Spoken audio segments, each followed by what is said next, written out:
Il est 19 h. Yarana, bienvenue dans votre journal d'information. Une TVA sociale pour tout le monde pour sauver la PSG. Elle rapporterait 12 milliards par an selon les prévisions et pourrait permettre de baisser les charges sociales. Florent Vénère, le professeur et maître de conférences en sciences économiques à l'Université de la Polynésie, nous dira si elle atteindra bien les objectifs fixés.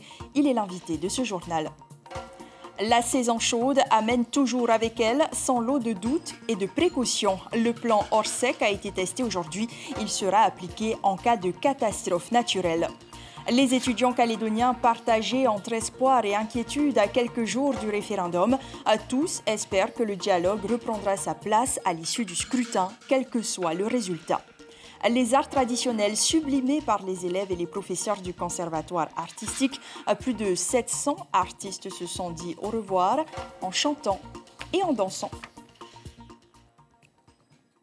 Une TVA sociale pour remplir les caisses de la protection sociale généralisée. Ce sera pour avril 2022 1,5% de taxes supplémentaires sur les produits et les services pour obtenir 12 milliards de francs, le montant des recettes qu'elle pourrait rapporter à la PSG. Le consommateur est appelé à l'aide et c'est à la caisse que cela va se ressentir. David Chang, Marcel Bonneau. Si nous attendons, c'est mettre en péril le remboursement de toutes les prestations maladie, donc de tout ce qu'on consomme à la maladie, on ne pourra plus rembourser. C'était inexorable. Les prix vont augmenter d'1,5% en 2022 et cette idée est loin de faire l'unanimité. C'est injuste, parce que ça va taper sur les petits. Que tu sois riche ou pas riche, ça revient à même. Mais comment il faut faire? Qu'est-ce qu'il faut manger le soir? Pain beurre, vraiment, rôti. Il faut réagir en fait. On ne va pas laisser comme ça le pays faire comme ils veulent. À un moment donné, il faut changer, il faut laisser la parole au peuple. Ça paraît minime pour ceux qui ont les moyens, mais pour certains, c'est beaucoup. La contribution pour la solidarité, c'est le nom de cette nouvelle cotisation. Elle va concerner tous les domaines, l'alimentation, la construction ou encore la restauration. Cette responsable calcule la différence sur un paquet de pop-corn à 250 francs. 4 francs, en gros, 4 francs. Aux consommateurs, c'est sûr, j'imagine. Parce que nos fournisseurs, d'une part, ils vont faire des petits sur nous. Même les services sont concernés. Cette coiffeuse bien informée a décidé d'augmenter ses prix par avance. En fait, on a plutôt monté au niveau des prestations et pas des ventes. On est toujours resté sur la même. De 200 francs à peu près, on a monté. Voilà, c'est chaque prestation. La contribution pour la solidarité permettra de financer 12 milliards par année et à partir de 2023, de rembourser d'1 milliard par an les prêts que la CPS a contractés, notamment avec le pays. Un niveau de prise en charge de la même qualité que celle qui a été mise en place en 1995. Et tout ça a un coût en mettant en place cette contribution pour la solidarité qui viendra effectivement venir rendre les grands équilibres sur la maladie, sur les plus défavorisés et puis remettre un petit peu d'équité. Les fonds issus de cette contribution ne passeront pas par le budget du pays. Ils seront directement attribués à la CPS. Et selon les précisions apportées, cette TVA sociale devrait aussi prendre en charge l'allocation vieillesse, le fameux Moniru Au. Sachez qu'à ce jour, plus de 222 000 Polynésiens bénéficient aujourd'hui d'une couverture sociale. Florent Vénère, Yarana. Bonsoir. Merci d'apporter votre éclairage sur le plateau de Polynésie la première. Alors, TVA sociale, dans l'urgence, il faut sauver la CPS du gouffre. Tout le monde va mettre la main à la poche. Est-ce que c'est reculer pour mieux avancer? Alors effectivement, on a un problème de financement de la protection sociale, il faut le régler, donc et il n'y a pas 36 solutions, il faut le régler par une fiscalité supplémentaire. Alors, le pays compte collecter 12 milliards par an, une prévision réalisée grâce à l'enquête des ménages réalisée par l'ISPF, c'était en 2015. Est-ce que ce n'est pas un petit peu ambitieux selon vous quand aujourd'hui plusieurs paramètres ont changé? Alors, j'imagine que là, ça a été fait, ça a été calculé en fait par les services techniques du ministère. Donc, si on nous annonce 12 milliards de francs avec un taux annoncé également à 1,5, ça veut dire que ça va s'appliquer sur une assiette de 800 milliards. Et cette assiette de 800 milliards, donc c'est pas l'assiette de la consommation finale. Donc, ça veut dire qu'on est sur une taxe qui va s'appliquer en fait à tous les niveaux de la chaîne de valeur. et pas seulement au niveau du consommateur final. Et donc, on est vraisemblablement sur quelque chose qui est en fait une taxe à la consommation non déductible et pas une TVA sociale, en fait, stricto sensu. C'est-à-dire qu'on n'est pas sur une taxe sur la valeur ajoutée, on est bien sur une taxe sur la consommation, ce qui change quand même les choses. Concrètement, on l'a vu dans le reportage, l'exemple du popcorn, par exemple. La taxe sera appliquée au fournisseur qui vendra donc son popcorn au magasin, et le magasin qui me revendra le popcorn va aussi appliquer 1,5% de taxe. Donc, au final, le consommateur paiera 3%. Oui, même plus que ça, en fait, puisque l'idée, c'est qu'on va, on va répercuter ça à chaque niveau. Mais il faut voir aussi que lorsqu'une entreprise vend un produit, elle a tout un certain nombre de consommations intermédiaires, de charges qui sont externalisées de l'entreprise et qui elles-mêmes vont être affectées d'une taxe de 1,5%. Donc, pour répercuter, en fait, ces charges-là, si elle souhaite les répercuter sur sa propre vente, il va falloir vraisemblablement qu'elle applique un taux entre 1,5 et 2% à l'étape d'après, qui c'est pas forcément la dernière étape. Donc après, les étapes peuvent se multiplier. Le problème, c'est ça, c'est que cette taxe-là, en fait, va impacter différemment les secteurs. Si on est sur un secteur où il y a beaucoup d'intermédiaires, à la fin, on aura un résultat plus important que sur des secteurs où on aura un nombre d'intermédiaires faible. Et les consommateurs devront payer davantage. Donc. Alors, le gouvernement a précisé aussi que cette taxe permettra à l'avenir de baisser les cotisations. Ce sera dans un second temps.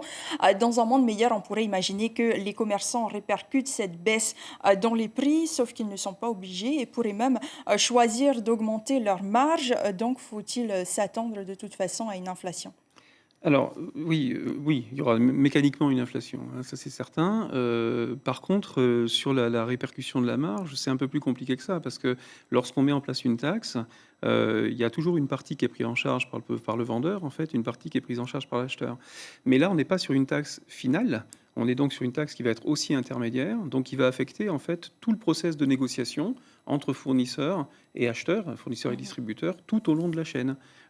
Si on avait juste augmenté, en fait, comme c'était question de le faire au départ avec une TVA sociale, juste augmenter le taux de TVA, on se serait contenté de répercuter le taux de TVA en laissant les marges inchangées et en laissant en fait les négociations actuelles inchangées. Là, on va rebattre toutes les cartes.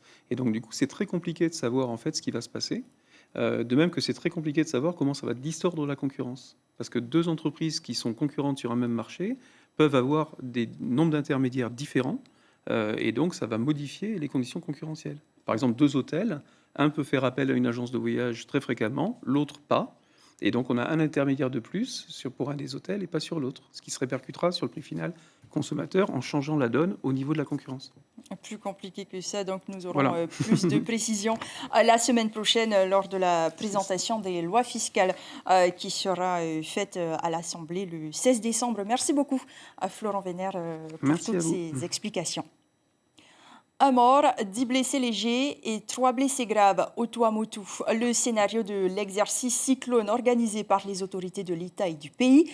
Elles testent leur capacité de réaction et d'intervention en cas de calamité naturelle. L'opération est baptisée Orsec Cyclone, une simulation de catastrophe pour optimiser le sauvetage de la population et garder le matériel en parfait état. Les détails avec Ismaël Tahiata, Rouen Potorou et Nicolas Suir. Vu d'un satellite, un cyclone, c'est impressionnant.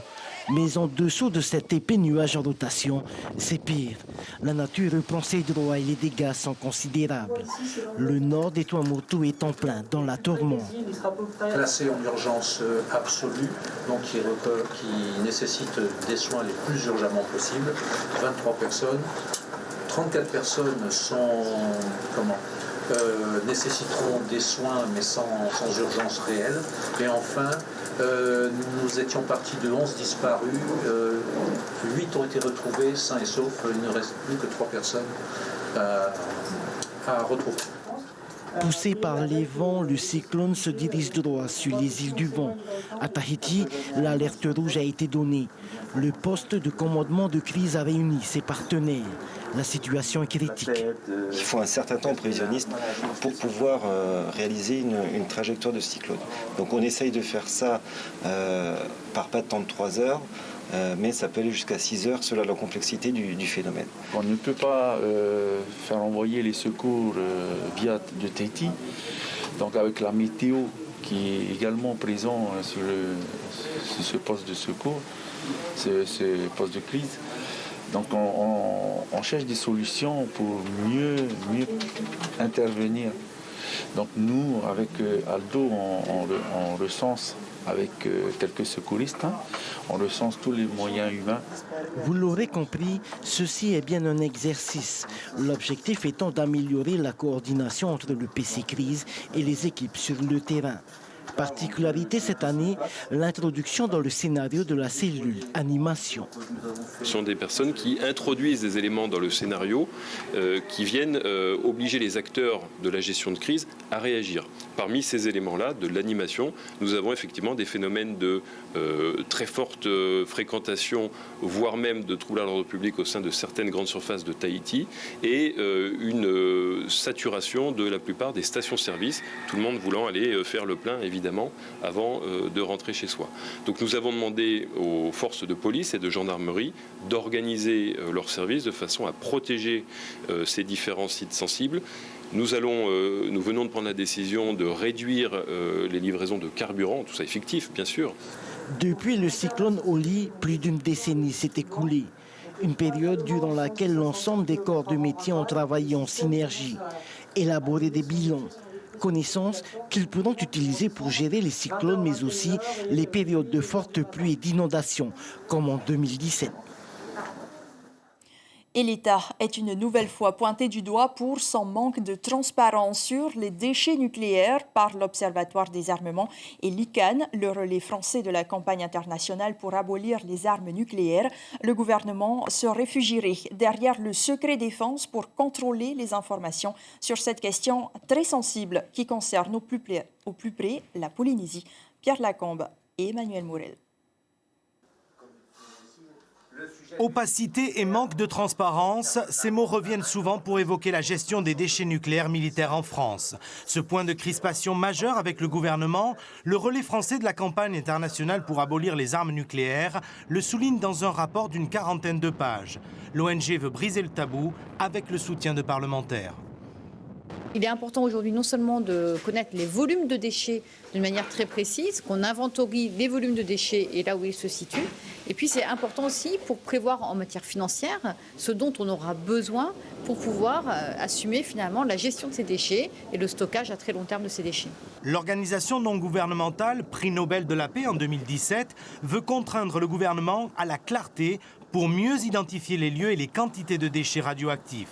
Cette question se pose à l'étranger, en Algérie, mais aussi en France, dans le Pacifique. Pour la Polynésie, on dit que les atolls de Mororoa et de Fangatofa ont des déchets nucléaires, mais il n'y a pas de quantité notée, alors qu'on pourrait les noter. Ça permettrait après de se donner les moyens de récupérer ces déchets, de pouvoir les traiter comme des déchets nucléaires, puisque c'est la métropole qui est responsable de ces déchets. C'est jamais les Polynésiens qui ont demandé à avoir ces essais nucléaires. Ce rapport s'inscrit dans le prolongement d'une proposition de loi qui préconise notamment la création d'une délégation parlementaire sur les déchets nucléaires militaires. Elle permettrait aux députés, soumis alors au secret défense, d'avoir accès aux informations sensibles et de porter un regard sur l'action de l'exécutif. Et concernant le futur Institut polynésien du cancer, une délégation de l'Institut national du cancer est arrivée sur le territoire. L'objectif de sa mission est d'apporter une expertise au gouvernement. Un déplacement à Nukuhiva aux Marquises est aussi prévu. Les parents d'élèves du collège de Ouapou entendus par la ministre de l'Éducation après avoir manifesté leur mécontentement lundi sur le non-remplacement des professeurs absents et l'état insalubre de la cantine scolaire. Christelle Lehartel apporte quelques précisions. C'est un problème administratif qui empêcherait le premier problème d'être résolu. Elle répond à Ibrahim Abedazi. Alors, en ce qui concerne Ouapou spécialement, nous avons effectivement un enseignant en physique, me semble-t-il, physique-chimie, qui est absent pour raison médicale et que nous avons trouvé sur place déjà depuis le mois de novembre un remplaçant. Sauf que ce monsieur professeur qui est absent une prolongation n'a toujours pas déposé officiellement sa prolongation d'arrêt maladie. Réglementairement parlant, je ne peux pas reconduire le CDD qui est déjà en place. Concernant la cantine scolaire, il y a des travaux qui doivent commencer concernant la réhabilitation, le réaménagement de toute cette cuisine. Donc là aussi, une enveloppe budgétaire est prête. Nous sommes prêts pour démarrer les travaux, mais nous attendons le matériel qui doit arriver. À J-4 du scrutin en Nouvelle-Calédonie, la campagne référendaire est bien morose, faute de grands meetings rendus impossibles par les restrictions sanitaires et la non-participation des indépendantistes. Mais cela n'empêche pas les Calédoniens de parler de l'échéance, notamment parmi les jeunes de l'université, des étudiants qui sont partagés entre espoir et inquiétude. Laureley Aubry et Cédric Michaud. Étudiant en langues et cultures océaniennes, Flavien Tchaillé entend perpétuer les dialectes locaux en devenant un jour professeur de djéou. En attendant, à l'approche du référendum, c'est le scrutin qui occupe ses esprits et l'étroitesse de la question posée. Je suis pour l'indépendance, mais je suis contre beaucoup de choses aussi. Vous imaginez si on n'a plus le support, le soutien de la France pour pouvoir protéger notre lagon. Il y a la Chine, le Japon qui viendront ici, ils fondront leur pêche. Et les pêches qu'eux ils font, c'est des pêches qui seraient inadmissibles chez nous parce qu'on perdrait beaucoup. Pour défendre ses convictions, Mathilda Lelon s'est engagée politiquement en parallèle de ses études de sciences et vie de la Terre. Avec les Voix du Non, elle tente de participer à changer les choses. Je me suis dit que là, s'il y avait un moment dans notre vie où il fallait s'impliquer en tant que jeune, c'était pour le référendum, parce qu'on décide l'avenir de notre pays, on décide ce qu'on va devenir, et en tant que jeune, on va devoir nous construire dans ce pays dans quelques années. Et donc, il est important de faire maintenant les meilleurs choix pour notre pays, parce qu'après, ça sera trop tard. Judge Welepan veut lui croire en l'hypothèse d'une indépendance association. Pour l'étudiant en économie, ce scénario semble le plus réaliste et le plus rassurant. Aujourd'hui, on n'a pas vraiment l'idée précise de ce qui pourrait devenir cette association. C'est ça aussi qui est compliqué. Mais ouais, si dans la vision, ouais, ça serait d'avoir quelque chose qui ressemblerait un peu à ce qu'on vit aujourd'hui, parce qu'on a quand même une certaine vie qui est assez agréable aujourd'hui. Mais je pense qu'il faudrait laisser un minimum d'autonomie et sans pour autant tout couper du jour au lendemain. Par amour pour son pays, Anthony Watté espère voir émerger un nouveau statut qui respecterait les différences de chacun. L'étudiant en histoire se veut pragmatique, lui qui a quitté la mouvance indépendantiste. Si nous privilégions les études, je pense que de cet aspect-là, la France nous aide énormément sur le plan des études. Et cela pour nous, mais aussi pour les générations futures. Donc pour le moment, je ne pense pas que nous soyons prêts à être indépendants. Dimanche, cette jeunesse étudiante sera appelée à faire entendre sa voix. Certains honoreront ce rendez-vous, d'autres pas. Tous tenteront d'exercer sereinement leur esprit critique. Sachez que ce soir, la première vous propose un documentaire intitulé « Le dossier calédonien ». Le réalisateur revient sur les événements qui ont ponctué les relations entre Paris et le Caillou depuis 1980. C'est à partir de 20h45.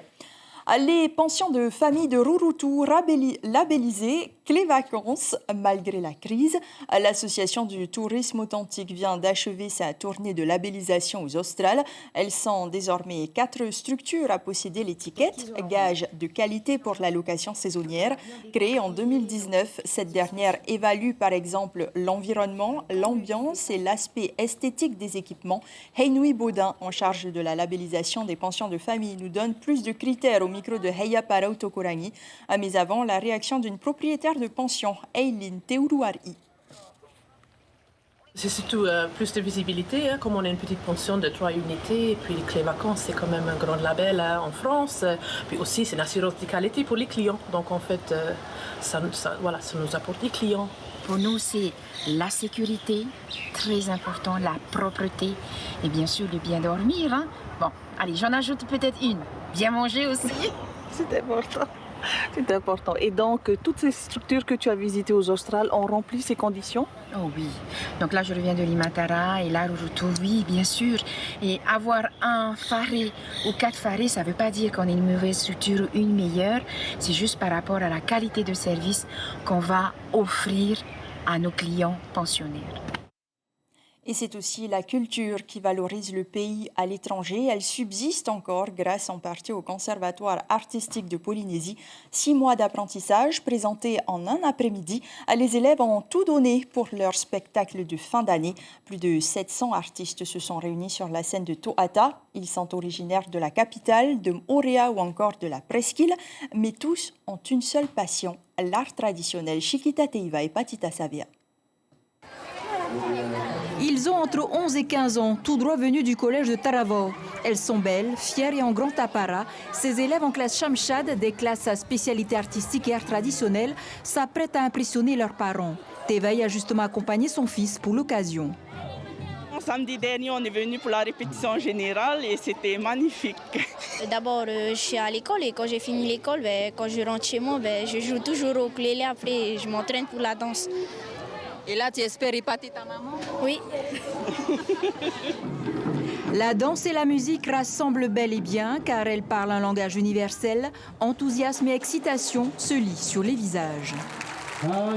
Tous les lundis à l'école, on a 1 heure de danse, ensuite 1 heure de chant avec les profs et de percussion aussi et de ukulélé. C'était très dur.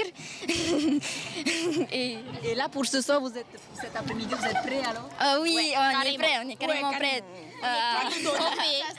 On va tout donner.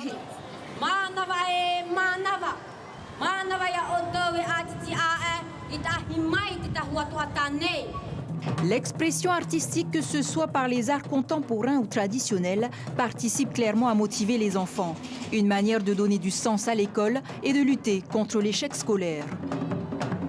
Ils sont plus à l'aise en classe et il y a une cohésion par rapport à toute la classe, ce qui leur permet de s'isoler, mais au contraire de travailler en groupe.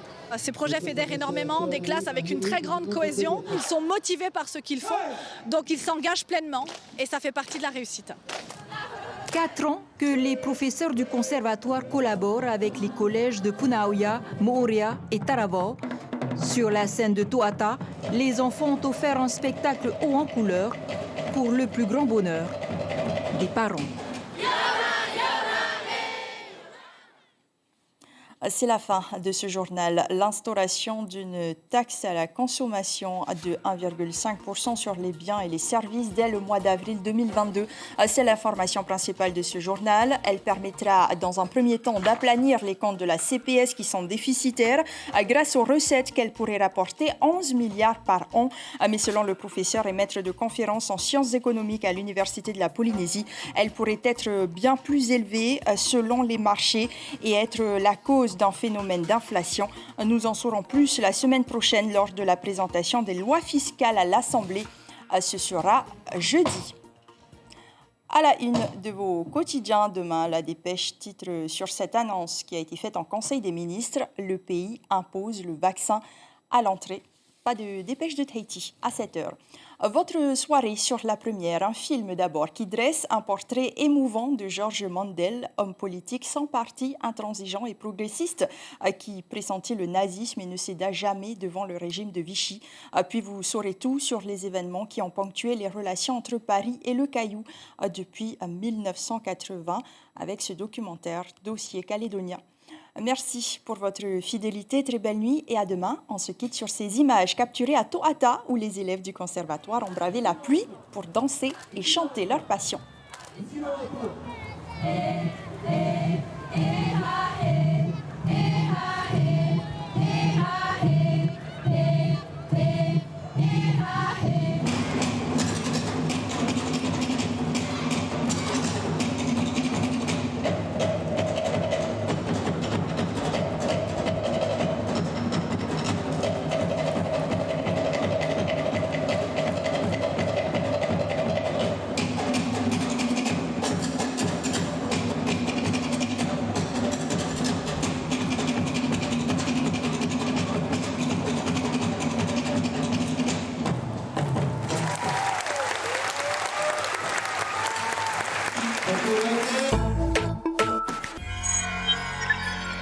Retrouvez ce programme en replay sur notre site internet.